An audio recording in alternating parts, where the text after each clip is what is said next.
Hello everyone. आज हम कक्ष के बारे में पढ़ेंगे। तो किसी भी परमाणु में एक से ज़्यादा इलेक्ट्रॉन्स पाए जाते हैं। अब देखो, एक से अधिक इलेक्ट्रॉन्स हैं ये, और इलेक्ट्रॉन्स जो होते हैं इनकी जो गुण होती है वो ऋणात्मक होता है। किसी भी परमाणु में तीन चीज़ पाए जाते हैं, इलेक्ट्रॉन्स पाए जाते हैं, प्रोटॉन्स पाए जाते हैं और न्यूट्रॉन्स पाए जाते हैं। जैसा कि हम जानते हैं, इलेक्ट्रॉन्स परमाणु के ऑर्बिट्स में घूमते हैं, प्रोटॉन्स और न्यूट्रॉन्स उसके नाभिक में पाए जाते हैं। ओके, यदि किसी भी परमाणु में एक से ज़्यादा इलेक्ट्रॉन्स हैं तो मैंने क्या बोला, घूमते हैं। चलो, कहाँ घूमते हैं? एक क्वेश्चन आता है कि इलेक्ट्रॉन्स नाभिक के चारों ओर कहाँ घूमते हैं, तो कहाँ घूमते हैं? कक्ष में घूमते हैं।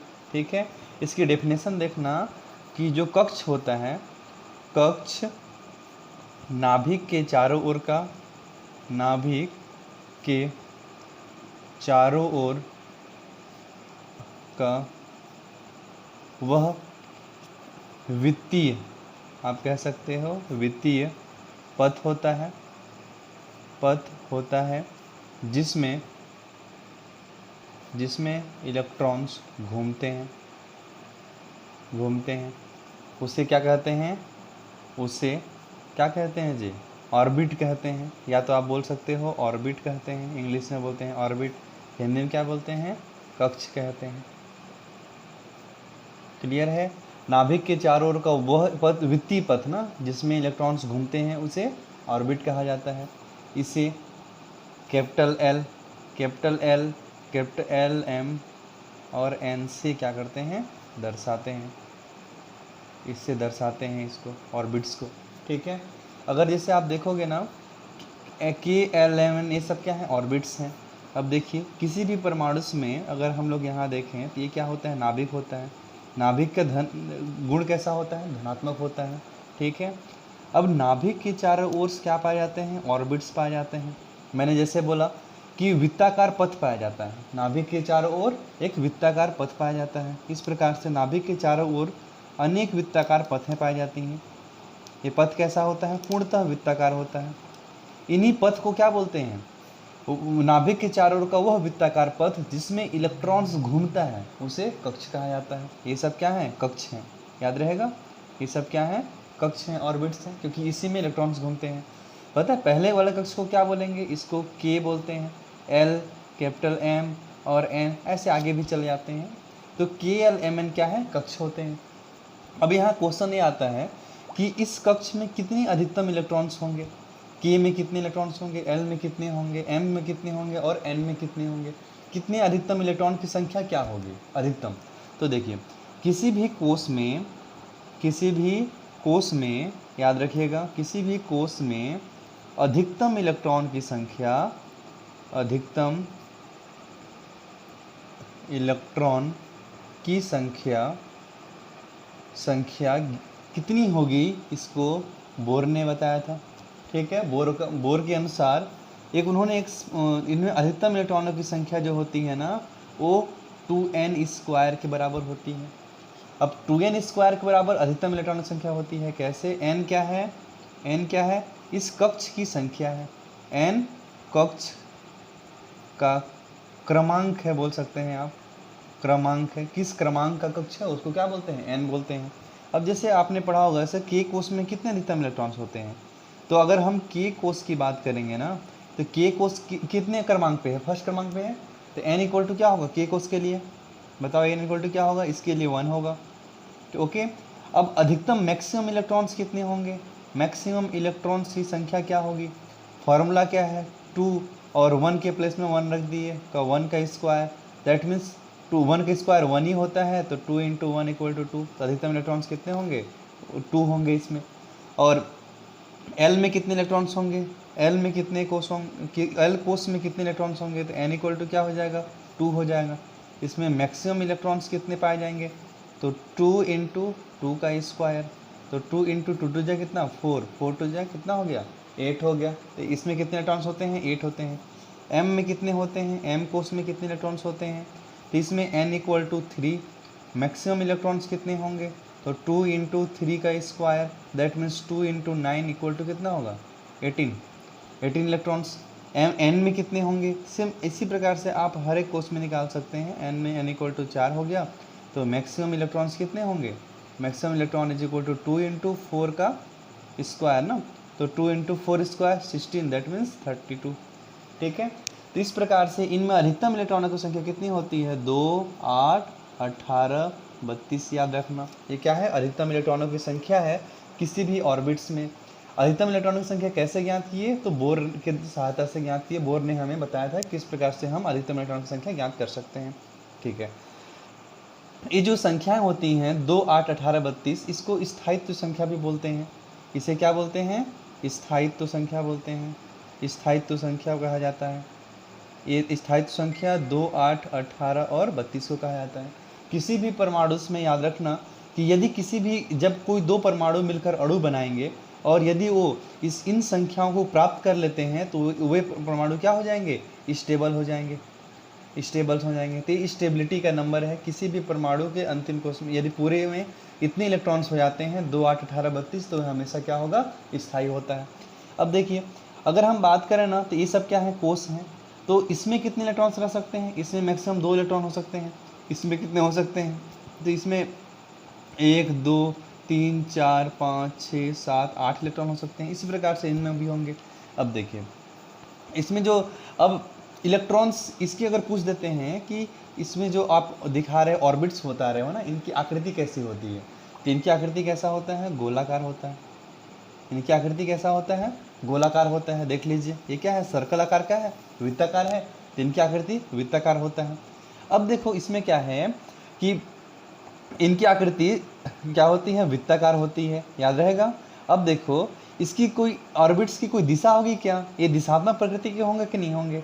तो इनकी कोई दिशा नहीं होती है। क्यों? क्योंकि गोले की दिशा हमेशा बदलती रहती है। आपको पता होगी, इनकी कोई निश्चित दिशा नहीं होती है। इनकी कोई निश्चित दिशा नहीं होता है। याद रखना। क्यों? क्योंकि देखिए, अगर हम सर्कल का देखें ना, तो इसकी दिशा क्या होती है? प्रति क्षण बदलता है। इसलिए आप बोल सकते हो इसकी कोई निश्चित दिशा नहीं होता है। याद रहेगा।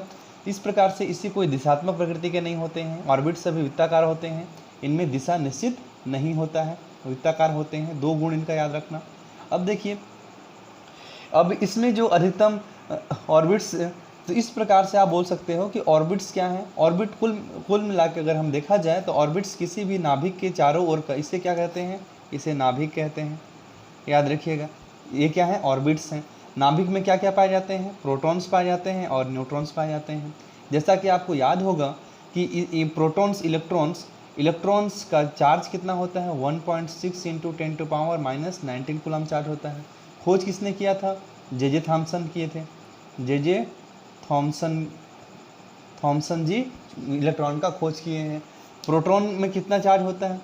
प्रोटॉन की जो चार्ज होता है इलेक्ट्रॉन के बराबर ही होता है, लेकिन इलेक्ट्रॉन का चार्ज ऋणात्मक होता है, प्रोटॉन का चार्ज धनात्मक होता है। 1.6 इंटू 10⁻⁻19 कूलम। कूलम क्या है? चार्ज का ऐसा ही मात्रक है। ठीक है। अब इसकी खोज किसने किया है? गोल्डस्टाइन। इसकी खोज गोल्डस्टाइन जी किए थे। गोल्डस्टाइन किए थे। ठीक है। न्यूट्रॉन्स होते हैं, तो इस प्रकार से न्यूट्रॉन्स की खोज चैडविक ने किए हैं। न्यूट्रॉन की खोज किसने किया है? चैडविक जी किए थे। चैडविक, इनका पूरा नाम देख लीजिएगा एक बार। ये क्या होते हैं? उदासीन होते हैं। ये उदासीन होते हैं। इनका आवेश कितना होता है? चार्ज कितना होता है? 0 होता है, चार्ज ही नहीं होता है। तो इस प्रकार से आप याद रखिएगा, जो इलेक्ट्रॉन्स होते हैं ये इसमें रिवॉल्व करते हैं, घूमते हैं। ठीक है। तो ये क्या है? कक्ष है। तो पहला जो कक्ष का कॉन्सेप्ट था, तो कक्ष कुल मिला के है क्या चीज़? अगर हम देखें तो नाभिक के चारों ओर का वो स्थान जहाँ पर इलेक्ट्रॉन घूमते हैं, उस स्थान को क्या बोलते हैं? कक्ष कहा जाता है। ठीक है। इसको कक्ष बोलोगे। इसी में घूमेंगे वो लोग। यहाँ इलेक्ट्रॉन्स नहीं पाए जाते हैं, इसी में पाए जाते हैं इलेक्ट्रॉन्स। ओके। अगर आप देखो तो अब ये क्या है? कक्ष है। इस प्रकार से आप कक्ष को निरूपित करते हो। तो के कोष में 2 इलेक्ट्रॉन होते हैं, एल में 8 होते हैं, एम में 18 होते हैं, एन में 32 होते हैं। इस प्रकार से हम आगे कोष भी दिखा सकते हैं। तो इस प्रकार से हम बताते हैं कि किस में कितने इलेक्ट्रॉन्स होंगे। क्लियर है? चलिए, इसके बाद हम देखते हैं नेक्स्ट उपकोष के बारे में। उपकोष क्या होते हैं? उपकोष क्या होता है? कोष तो देख लिए, उपकोष क्या होता है? तो देखिए, उपकोष क्या होता है, तो अगर हम इसका परिभाषा देखें तो उपकोष को आप ऑर्बिटल भी कहते हो। उपकोष को हम ऑर्बिटल भी कहते हैं। किसी भी नाभिक के चारों ओर का वह त्रिविमीय क्षेत्र, किसी परिभाषा क्या है, किसी नाभिक के चारों ओर का वह त्रिविमीय क्षेत्र, 3D दैट मीन्स क्या है, त्रिविमीय क्षेत्र, जहाँ क्या करते हैं, त्रिविमीय क्षेत्र जहाँ इलेक्ट्रॉन पाए जाने की संभावना सबसे अधिक होती है। नाभिक के चारों का वह त्रिविमीय क्षेत्र जहाँ इलेक्ट्रॉन पाए जाने की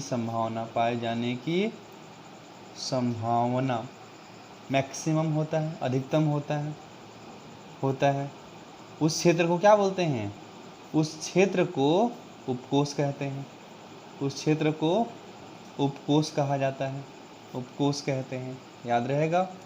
ठीक है, देखिए किसी नाभिक के चारों ओर का वह त्रिविमीय क्षेत्र जहाँ इलेक्ट्रॉन के पाए जाने की संभावना अधिकतम होती है।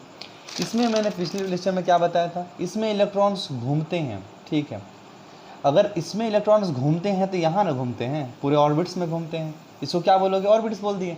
अब अगर मैं आपसे पूछ दूं तो इलेक्ट्रॉन्स रहते कहाँ हैं, घर कहाँ है उनका, इलेक्ट्रॉन्स का घर कहाँ है, क्या वो 24 घंटा घूमते रहेंगे क्या रोड में, ये तो क्या है, वृत्ताकार पथ ही तो है, इसमें इलेक्ट्रॉन्स घूमते रहेंगे, इलेक्ट्रॉन कहीं रहेगा ज़िंदगी में।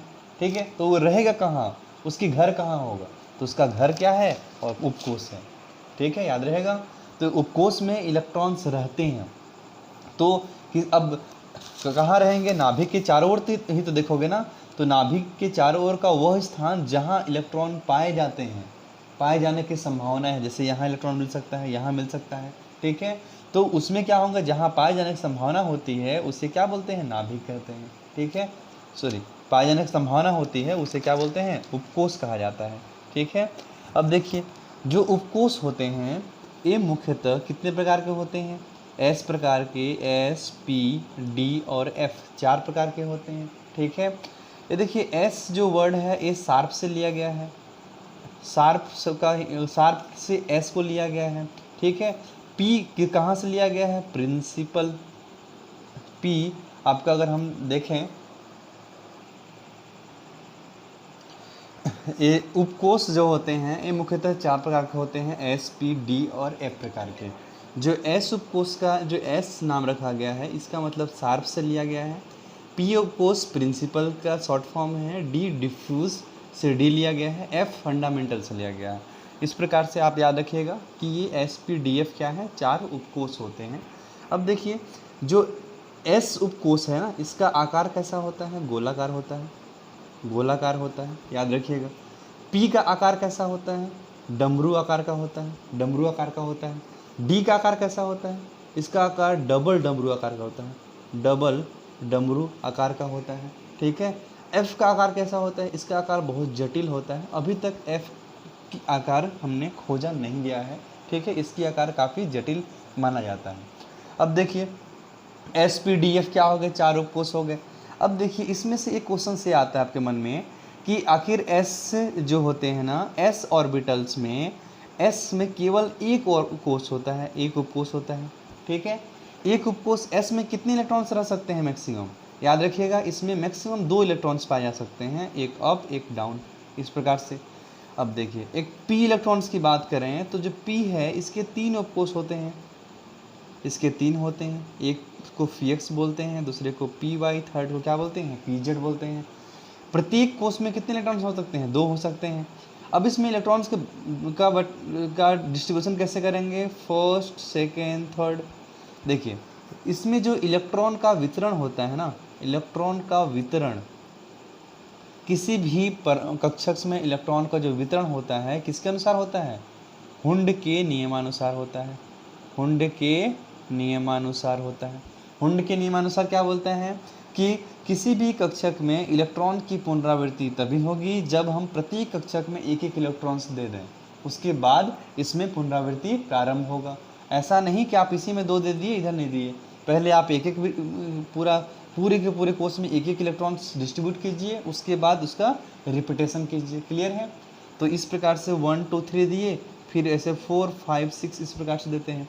इसमें से जो अपवर्ड दिख रहा है ना, अपवर्ड्स, इसका मतलब होता है +½ जब आपके जो इलेक्ट्रॉन्स होते हैं वो कहाँ कैसे मोशन करेंगे, क्लॉकवाइज डायरेक्शन में यदि रोटेशन करते हैं, इसका मतलब होता है डाउन का होता है माइनस हाफ स्पिन, इसको स्पिन कहा जाता है, up spin and down spin.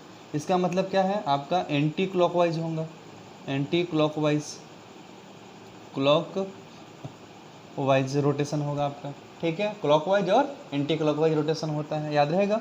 ऊपर मतलब क्लॉकवाइज, नीचे मतलब क्या होगा, एंटी क्लॉकवाइज। इसमें ये p x p y p z क्या है, इसके नाम है। अगर हम क्या करें, डी कक्षक की बात करें तो डी कक्षक के कितने होते हैं, इसमें 5 उपकोष होते हैं, 1 2 3 4 5। इसका नाम क्या होते हैं, क्या होता है, डी, स्मॉल डी से शो करते हैं ना, डी एक्स वाई, इसका नाम क्या है, डी वाई जेड, इसका नाम क्या है, डी जेड एस, इसका नाम क्या है, d x square minus y square, ये डी जेड स्क्वायर, ये नाम है। कितने इलेक्ट्रॉन्स होंगे, तो प्रत्येक ऑर्बिट्स में 2 2 होंगे, 2 4 6 8 10, मैक्सिमम कितने इलेक्ट्रॉन हो सकते हैं इसमें, मैक्सिमम 10 इलेक्ट्रॉन भर सकते हो आप। इसमें आप देख सकते हो 1 2 3 4 5 6 7 8 9 10, इस प्रकार से भरते हैं। अगर हम f ऑर्बिटल्स की बात करें तो f ऑर्बिटल्स में कितने होते हैं, टोटल 7 ऑर्बिट होते हैं इसके, 1 2 3 4 1 2 3 4 5 6 एंड 7 होते हैं। कितने इलेक्ट्रॉन्स, यहाँ 2 1 2 3 4 5 6 7 8 9 10 11 12 13 14।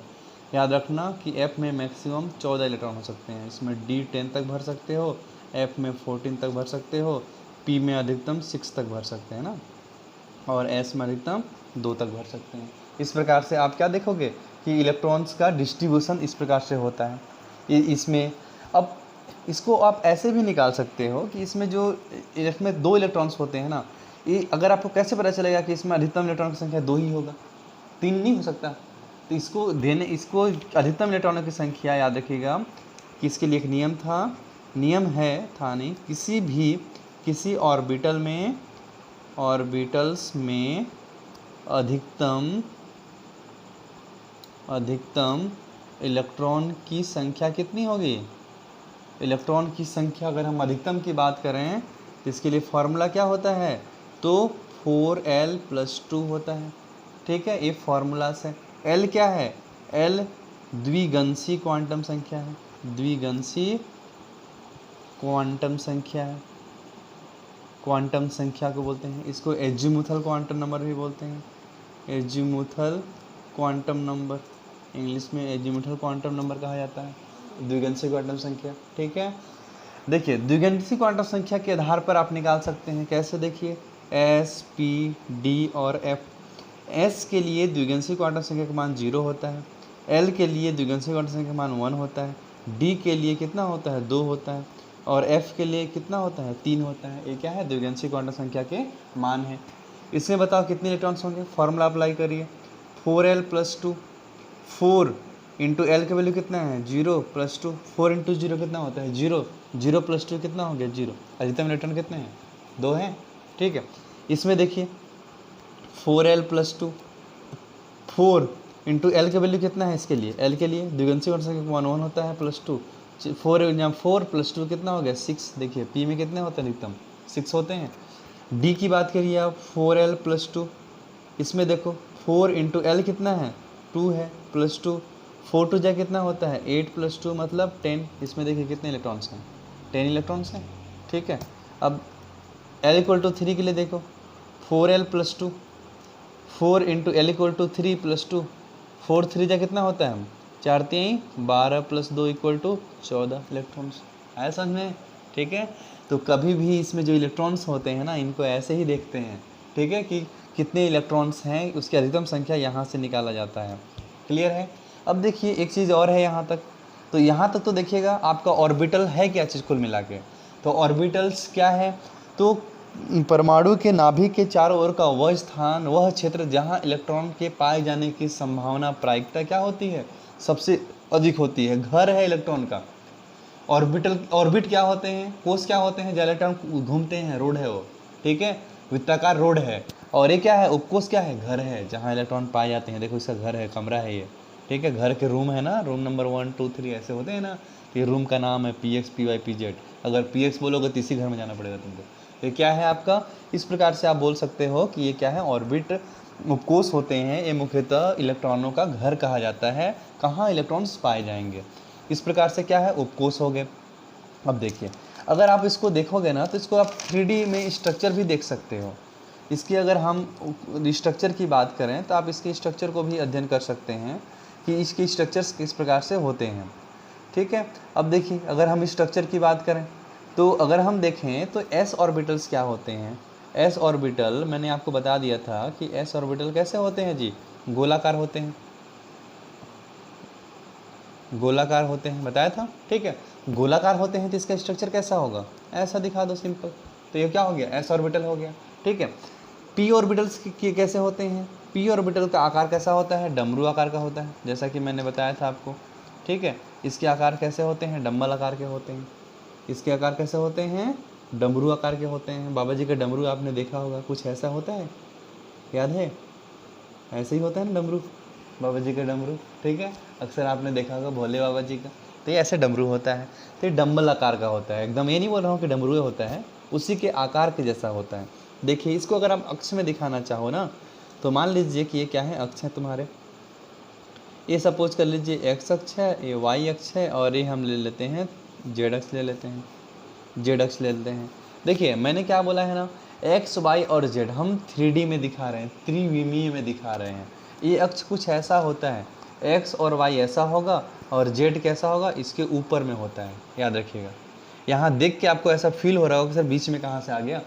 एक्स वाई और जेड तीनों क्या होते हैं, लंबवत होते हैं। ठीक है, एक्स इधर होता है, वाई इधर होता है, जेड इधर, इनके बीच में कितना 90 डिग्री, इनके बीच में 90, सब में होते हैं।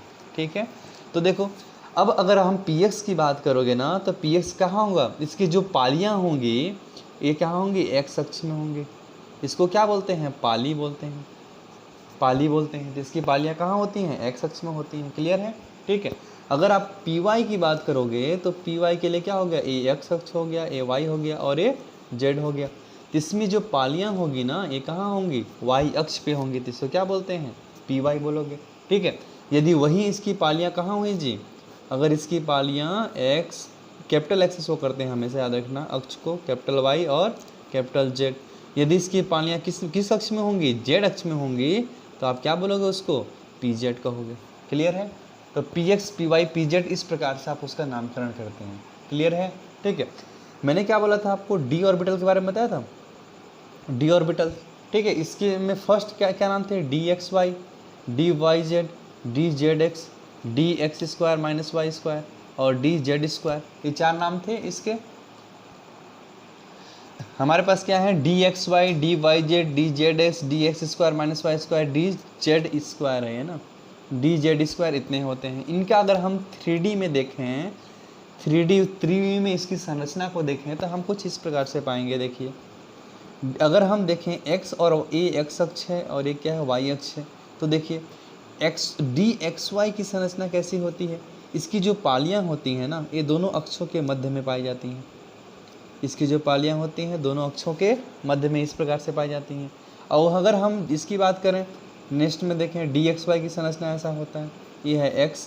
अगर देखिए एक्स वाई के लिए दिखाना है तो ऐसे दिखाओगे, डी अगर हम दिखाते हैं वाई जेड के लिए दिखा रहे हैं, अगर मान लीजिए एक्स वाई वाई जेड के लिए अगर दिखा रहे हो आप, ठीक है, तो क्या लेना पड़ेगा आपको, वाई जेड लेना पड़ेगा। तो उस कंडीशन पे आप दिखाओगे तो इसकी पालियाँ क्या होंगी, इनके दोनों अक्षों के मध्य में इनकी पालियाँ पाई जाती हैं। ठीक है, अगर आप दिखा रहे हो डी जेड का, यहाँ d x y y z और जी क्या हो गया, जेड एक्स के लिए दिखा रहे हो आप। ठीक है, अगर आप जेड एक्स के लिए दिखा रहे हो तो ये हो गया जेड एक्स, इनकी पालियाँ क्या होंगी, इनके बीच में पाई जाती हैं। तो d x square, d x y, y z, z x, तीनों की जो संरचना होती हैं वो लगभग समान होती हैं। इनकी जो पालियाँ होती हैं वो दोनों अक्षों के मध्य में पाई जाती हैं। ठीक है, और अगर हम अब देखिए क्या बचा तुम्हारे पास, 2 बचा, याद आ रहा है ना, कौन कौन से बचे, एक बचा है कौन सा, d x square minus y square. अगर हम बात करें इसका तो ये क्या हो गया, एक्स और वाई के बीच में बनाना है तो आप 2 ही अक्ष लीजिए, एक्स और वाई।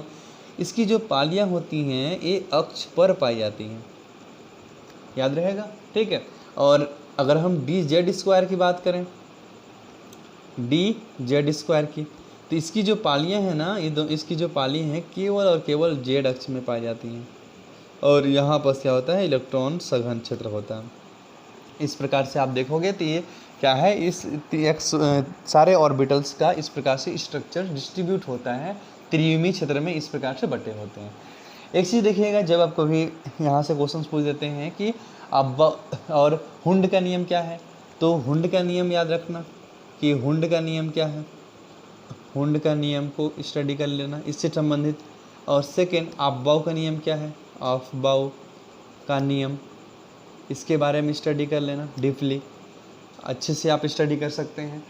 या हुंड का नियम, अफबाउ का नियम, ठीक है, ये दोनों के दोनों इसी से संबंधित होते हैं। जिस प्रकार से इसको मैंने एस पी और डी बोला ना, तो ऑर्बिट और ऑर्बिटल से संबंधित नियम कौन से हैं, हुंड का नियम है, अफबाउ का नियम है, पाउली का अपवर्जन सिद्धांत, पाउली का अपवर्जन सिद्धांत, अपवर्जन सिद्धांत, ये तीन जो नियम होते हैं ना, ये मुख्यतः इसी से संबंधित होते हैं।